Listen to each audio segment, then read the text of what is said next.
What's up everybody, SuperDuxFan here, and today I'm going to show you how to install the taillight sequencer for the 2010 and up Mustang, of course mine being a 2015, and also the fourth brake light that you can install down here where the reverse light is. So huge thanks to Diode Dynamics for sending me these to install and review for you guys today, and you can see all the links to these products in the description below.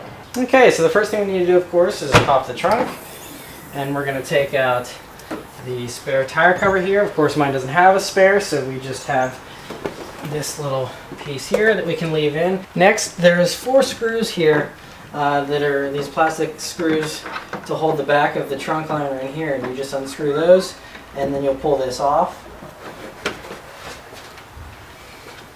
And then we're going to go ahead and undo these with a flathead screwdriver on both sides so we can access the tail light here.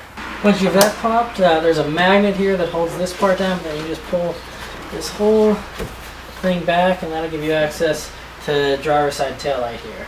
Okay, so now I just unclipped this, and this is what you're going to plug everything into. And since I am going to be installing the fourth brake light along with the taillight sequencer, there's a certain sequence they have to go in. So you have to plug in the fourth taillight module first. You're going to use this side for the driver's side, and then after you plug it into here, then you plug the taillight sequencer into this, and then plug it into the actual taillight.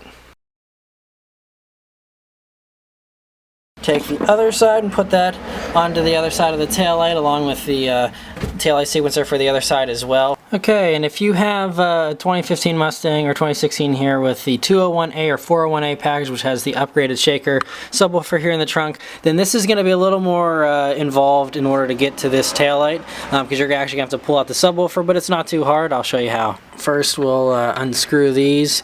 These take a star bolt pattern screw, so you just you can use a socket to unscrew these. I've pre-loosened this one, and anyway, there's that one, there's also that one, and then that one, and so you'll have to pull all those out in order to actually remove the subwoofer. Okay, once you remove all those screws, and this part just comes right out there, and you see the 2 bolts that you need to remove, and then you're kind of out of the woods after that.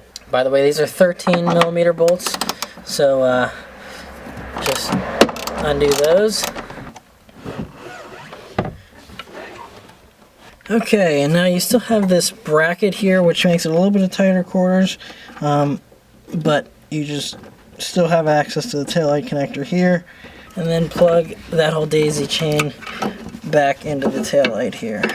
And then we have this other little small red wire, and we're going to have to run that through a grommet so it can reach the fourth brake light down below. Alright, so now you can see I have the little red wire here hanging, and basically you're just going to pop out this reverse light, which is this big socket. You just twist and it comes right out.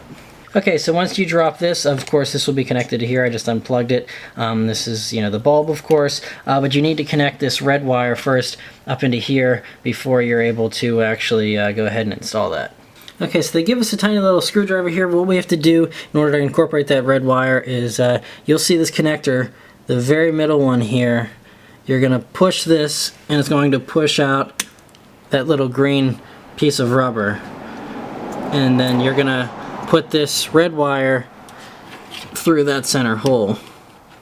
Make sure you give yourself enough slack too so that the red wire reaches that. Okay, now you're going to want to look at this and make sure that you line it up whenever you put it in there, because it's a unique pattern you'll see whenever you're looking at it up close.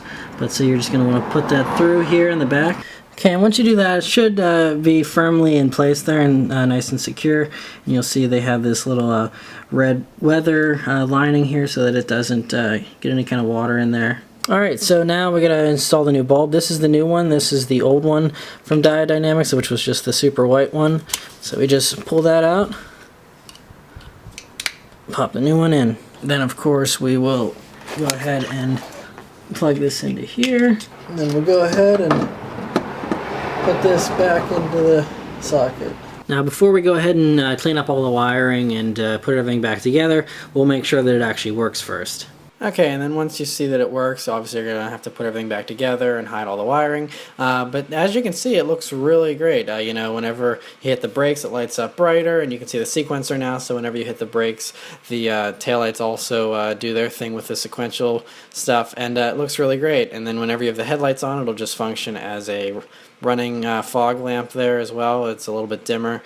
And so it looks really good. Now you can see that's the reverse light, so it's fully functional when you hit the brakes. It's not like you lose your reverse light or anything. It's still a white light reverse, and then whenever you hit the brakes, you have the same great fourth brake light. So yeah, be sure to check out Diode Dynamics' site because they have stuff like this for lots of different cars. So anyway, let me know what you think about the look. Thanks for watching. Take care.